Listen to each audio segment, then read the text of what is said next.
After this, the word of the Lord came to Abram in a vision. Do not be afraid, Abram. I am your shield, your very great reward. But Abram said, Sovereign Lord, what can you give me since I remain childless, and the one who will inherit my estate is Eliezer of Damascus? And Abram said, You have given me no children, so a servant in my household will be my heir. Then the word of the Lord came to him. This man will not be your heir, but a son who is of your own flesh and blood will be your heir. He took him outside and said, Look up at the sky and count the stars. If indeed you can count them, then he said to him, So shall your offspring be. Abram believed the Lord, and he credited it to him as righteousness. He also said to him, I am the Lord, who brought you out of the Ur of the Chaldeans to give you this land to take possession of it. But Abram said, Sovereign Lord, how can I know that I will gain possession of it? So the Lord said to him, Bring me a heifer, a goat, a ram, each 3 years old, along with a dove and a young pigeon.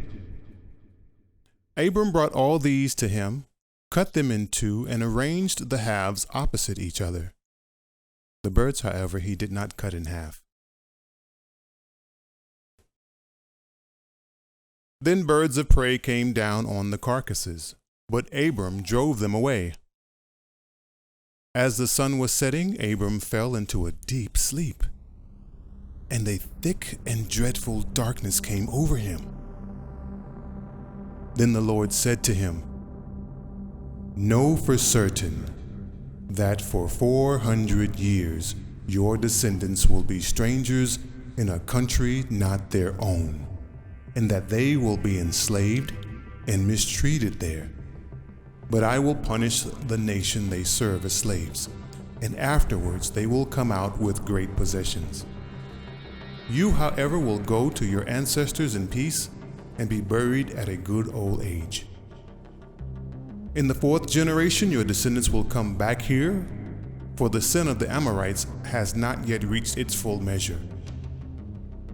When the sun had set and darkness had fallen, a smoking fire pot with a blazing torch appeared and passed between the pieces. On that day the Lord made a covenant with Abram and said, To your descendants I give this land, from the Wadi of Egypt to the great river, the Euphrates, the land of the Kenites, Kenizzites, Kadmonites, Hittites, Perizzites, Rephaites, Amorites, Canaanites, Girgashites, and Jebusites.